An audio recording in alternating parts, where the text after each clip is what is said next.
Aujourd'hui, nous allons plonger dans l'histoire de la petite boule rose, celle qui a conquis le cœur de millions de joueurs à travers le monde. Je vais vous raconter comment tout a commencé et vous dévoiler le secret de sa création.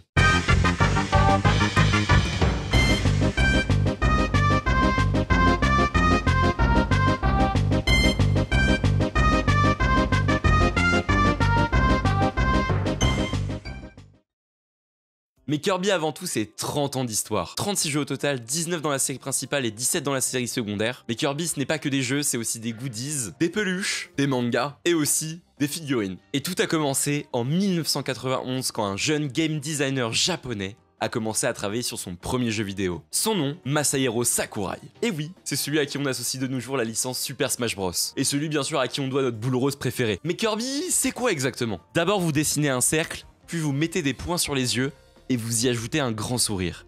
Et voilà, c'est Kirby. Et si aujourd'hui Kirby est rose, ça n'a pas toujours été le cas. Sûrement la photo Marshmallow. Masahiro Sakurai pensait que les marshmallows étaient roses, tandis que Miyamoto, le créateur de Mario, pensait qu'ils étaient jaunes, et d'autres personnes pensaient qu'ils étaient blancs. Donc forcément, à qui doit-on donner raison? Eh bien, c'est la Game Boy au final qui a tranché. En effet, la console était monochrome, du coup ce qui a facilité le choix de la couleur de Kirby. Kirby est donc apparu blanc sur la pochette de Kirby Dream Lands, le premier jeu. Mais c'est qu'à partir du second, où il a pris sa couleur rose. Kirby, c'est clairement la mascotte préférée de Nintendo. Personnage innocent au comportement joyeux et beaucoup trop mignon. La plupart des retours étaient positifs, valorisant la qualité et l'originalité du titre. Mais la principale et la seule critique qui a été faite au jeu, c'est clairement le manque de difficulté, qui a été jugé par les joueurs beaucoup trop basse. Et c'est un point négatif qu'on retrouvera tout au long de l'histoire des jeux vidéo Kirby. Mais avec plus d'1,3 million de ventes, Kirby Dream Lands se classe 4ème au classement des jeux les plus vendus sur la Game Boy. Un franc succès qui ne faisait que commencer. Mais du coup le gameplay c'était quoi exactement? Dans Kirby Dream Lands, il était question de diriger un petit bonhomme sphérique à travers des niveaux parsemés d'embûches, avec des ennemis comme les Waddle Dee et les Waddle Doo et d'autres créatures encore. Mais quel était le but? C'était justement de récupérer les sucreries qui avaient été volées par le roi Dadidou. Et pour ceux qui ne connaissent pas, le roi Dadidou avec son énorme maillet, c'est l'antagoniste de la licence Kirby.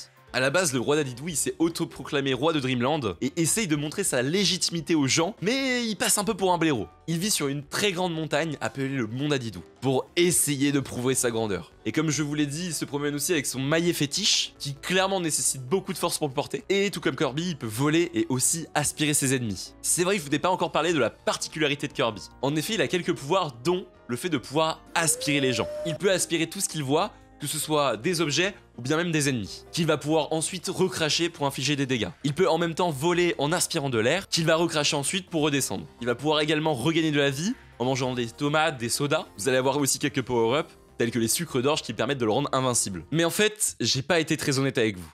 Je ne vous ai pas tout dit sur Kirby. Enfin, du moins si c'est comme ça qu'on doit l'appeler. Parce qu'à la base, le premier nom de ce personnage n'était pas Kirby. Il s'appelait Twinkle Popopo.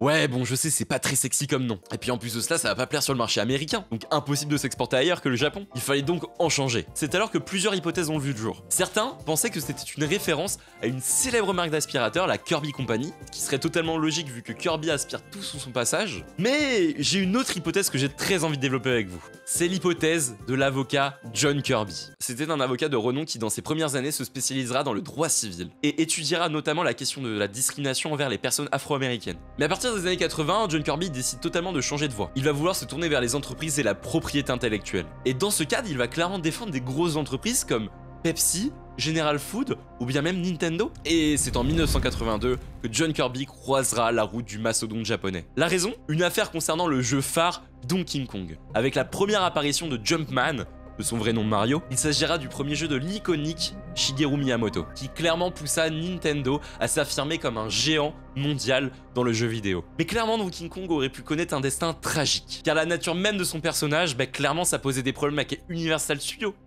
Vous voyez un petit peu la concordance entre Donkey Kong, King Kong? En effet, c'est en 1982 que Universal Studios va approcher Nintendo pour leur mettre un ultimatum.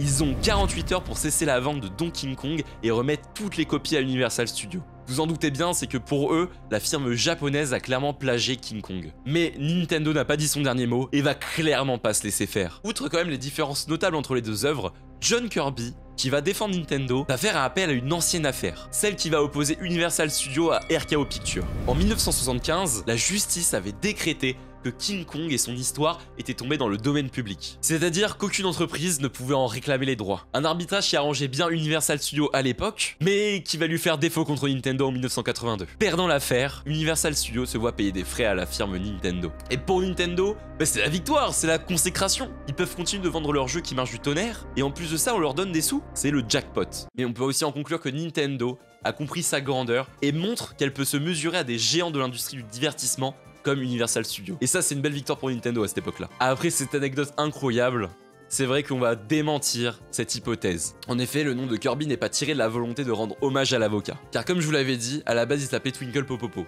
Et le but c'était de l'exporter à travers le monde, et le nom japonais, ça ne parlait pas. Donc, Nintendo of America, ils ont été chargés de trouver un nom qui parlera à tout le monde. Parmi une bonne dizaine de noms proposés, Sakurai en sélectionne 2. Gasper et Kirby. Et petit fun fact, comme vous le connaissez, Nintendo a toujours une tradition, c'est de placer ses personnages un petit peu partout.